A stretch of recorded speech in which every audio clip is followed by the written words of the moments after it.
साध संगत जी, प्रेम से कहना धन निरंकार जी। एक नई साखी के साथ स्वागत है आप सभी का आपके ही अपने चैनल पर। आज की हमारी साखी का विषय है कुशा। चलिए सुनते हैं आज की ये साखी। साध संगत जी, ये बात तो हम सभी जानते हैं कि सर्पों की जीभ बीच में से कटी हुई होती है।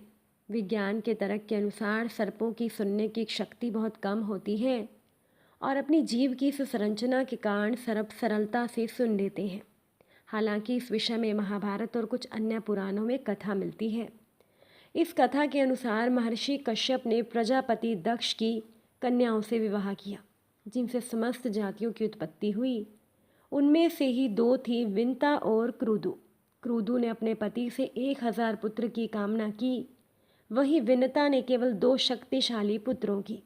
उनकी इच्छानुसार विनता ने अरुण और गरुड़ 2 पक्षियों को जन्म दिया और क्रुदु से 1000 नागों की उत्पत्ति हुई, जिनमें शेष नाग ज्येष्ठ थे। विनता ने अरुण को पूरी तरह विकसित होने से पहले ही अंडे से निकाल दिया था। इसी कारण से वे अपूर्ण रहे और सूर्य देव के सारथी बने। गरुड़ सर्वशक्तिशाली और समर्थ बने और पक्षियों के राजा कहलाए। नागों में शेष नाग सबसे बड़े थे और उनके बाद वासुकी जन्मे। 1000 नाग कुलों में 8 नाग कुल सर्वाधिक प्रसिद्ध हुए। तो एक बार विंता और क्रुदु भ्रमण कर रही थी कि तभी उन दोनों ने उच्च श्रवा अश्व को देखा। उसका शरीर क्षीर की भांति उज्ज्वल था और उसमें कहीं पर भी कोई कलंक नहीं था। विंता ने ये बात अपनी बहन को बताई तो उसने हंसी में कह दिया कि उस अश्व की पूंछ तो काली है। इस बात पर दोनों बहनों में शर्त लग गई कि जिसकी बात असत्य होगी उसे दूसरी बहन की दासी बनकर रहना होगा।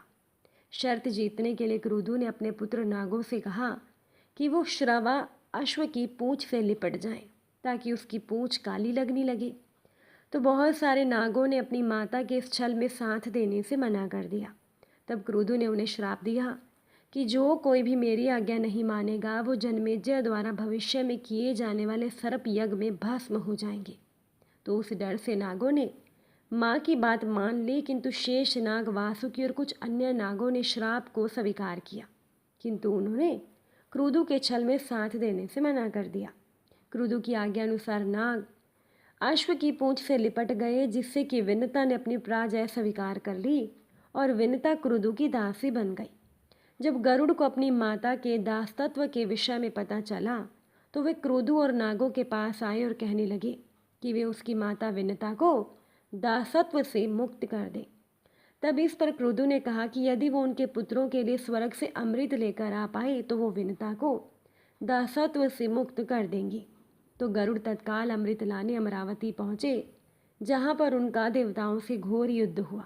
उस युद्ध में श्री हरि की कृपा और अपनी शक्ति से गरुड़ ने सबको परास्त कर दिया। तब स्वयं देवराज इंद्र युद्ध करने आए। उन्होंने अपने वज्र से गरुड़ पर प्रहार किया, किंतु गरुड़ ने उस महान दिव्यास्त्र का प्रहार भी सह लिया।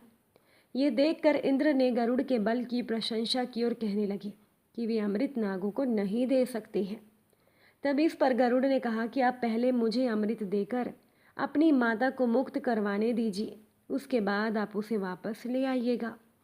इंद्र इस बात से बड़ा प्रसन्न हुए और उन्होंने गरुड़ से वरदान मांगने को कहा। तब गरुड़ ने वरदान मांगा कि आज से नाग ही मेरे प्रिय भोजन बने। योजनानुसार गरुड़ अमृत लेकर नागों के पास पहुँचे और उसे कुशा पर रख दिया। अमृत देखकर नाग प्रसन्न हो गए और क्रुदु ने विनता को दासत्व से मुक्त कर दिया। जब नाग अमृत पीने आगे बढ़े तब गरुड़ ने उनसे कहा कि बिना आचमन और स्नान किए अमृत पीने से उन्हें पाप लगेगा।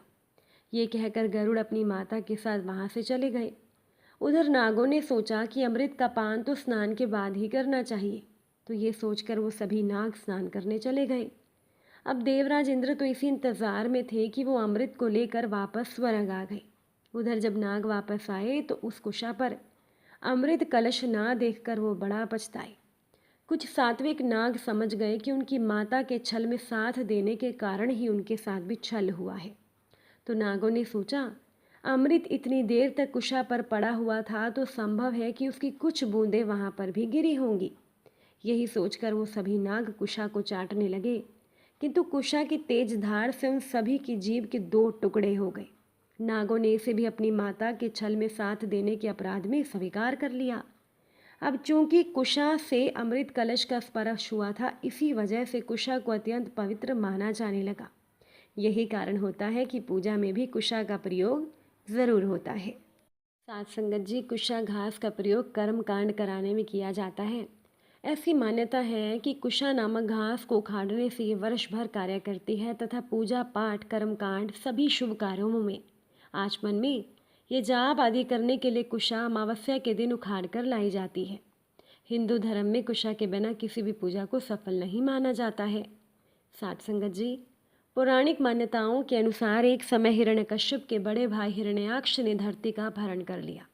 हिरण्याक्ष पृथ्वी को पाताल लोक ले गया।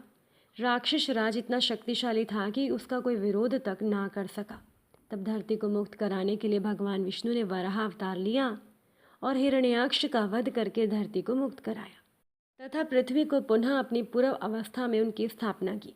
पृथ्वी की स्थापना कराने के बाद भगवान वराह बहुत भीग गए थे, जिसके कारण उन्होंने अपने शरीर को बहुत तेज झटका।